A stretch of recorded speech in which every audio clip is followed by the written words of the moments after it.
Pathanamthitta town square ഉദ്ഘാടനത്തിനെത്തിയ സ്പീക്കറെയും മന്ത്രിയെയും അപമാനിക്കുന്ന തരത്തിൽ വേദിയിൽ സംസാരിച്ചുവെന്നാരോപിച്ച് അവതാരകനെ മർദ്ദിച്ചത് CPM ഏരിയ സെക്രട്ടറിയുടെ നേതൃത്വത്തിലെന്ന് ആരോപണം. CPM ഏരിയ സെക്രട്ടറി സഞ്ജുവാണ് തന്നെ മർദ്ദിച്ചതെന്ന് അവതാരകൻ ബിനു കെ സാം ആരോപിച്ചു. എന്നാൽ മർദ്ദിച്ചിട്ടില്ല എന്നും അവതാരകൻ അതിരുവിട്ട് സംസാരിച്ചത് ചൂണ്ടിക്കാണിക്കുകയാണ് ചെയ്തതെന്നും ഏരിയ സെക്രട്ടറി MV സഞ്ജു വിശദീകരിച്ചു.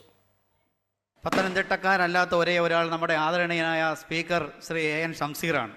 പക്ഷേ അങ്ങ് തലശ്ശേരിയിലെ ദം ബിരിയാണി ഞങ്ങൾക്ക് ഇവിടെ പലയിടത്തും. പത്തനംതിട്ട നഗരസഭ നിർമ്മിച്ച ടൗൺ സ്ക്വയർ ഉദ്ഘാടന ചടങ്ങിലായിരുന്നു പാർട്ടിക്കാരെ ചൊടിപ്പിച്ച സംഭവമുണ്ടായത്.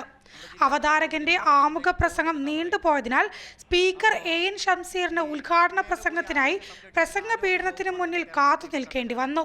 അപ്പോൾ അങ്ങനെ പത്തനംതിട്ടയ്ക്ക് ഒരുപാട് കാര്യങ്ങൾ പറയാനുണ്ട്.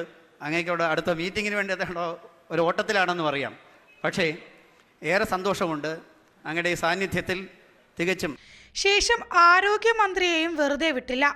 ടൗൺ സ്ക്വയർ ഇപ്പോൾ ഉദ്ഘാടനം ചെയ്യുന്നത് മന്ത്രിക്ക് വിഷമമുണ്ടാക്കുമെന്നായിരുന്നു അവതാരകൻ വേദിയിൽ പറഞ്ഞത്.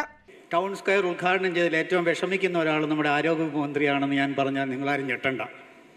കാരണം വേറൊന്നുകൊണ്ടുമല്ല, എന്തുകൊണ്ട് ഇത് 25 വർഷം മുമ്പ് ഉദ്ഘാടനം ചെയ്തില്ല എന്നുള്ളതാണ്. ജില്ലയിലെ പാർട്ടിക്കുള്ളിലെ പടലപ്പിണക്കങ്ങൾ ഉദ്ദേശിച്ചാണോ അവതാരകൻ ഈ പറഞ്ഞതെന്ന് വേദിയും സദസ്സും ഒരുപോലെ സംശയിച്ചു. ഏതായാലും ചടങ്ങ് പൂർത്തിയായ ഉടൻ അവതാരകൻ ബിനു കെ സാമിനെ CPMകാർ അടുത്തു വിളിച്ച് നാവിനെ നിയന്ത്രിക്കണമെന്ന് ഉപദേശിച്ചു വിട്ടു. തൻ്റെ ഭാഷാപ്രയോഗം പാർട്ടിക്കാർക്ക് മനസ്സിലായില്ലെന്നും നല്ല ഉദ്ദേശത്തോടെ പറഞ്ഞ കാര്യങ്ങൾ തെറ്റിദ്ധരിച്ചതെന്നാണെന്നും അവതാരകൻ മറുപടി നൽകി.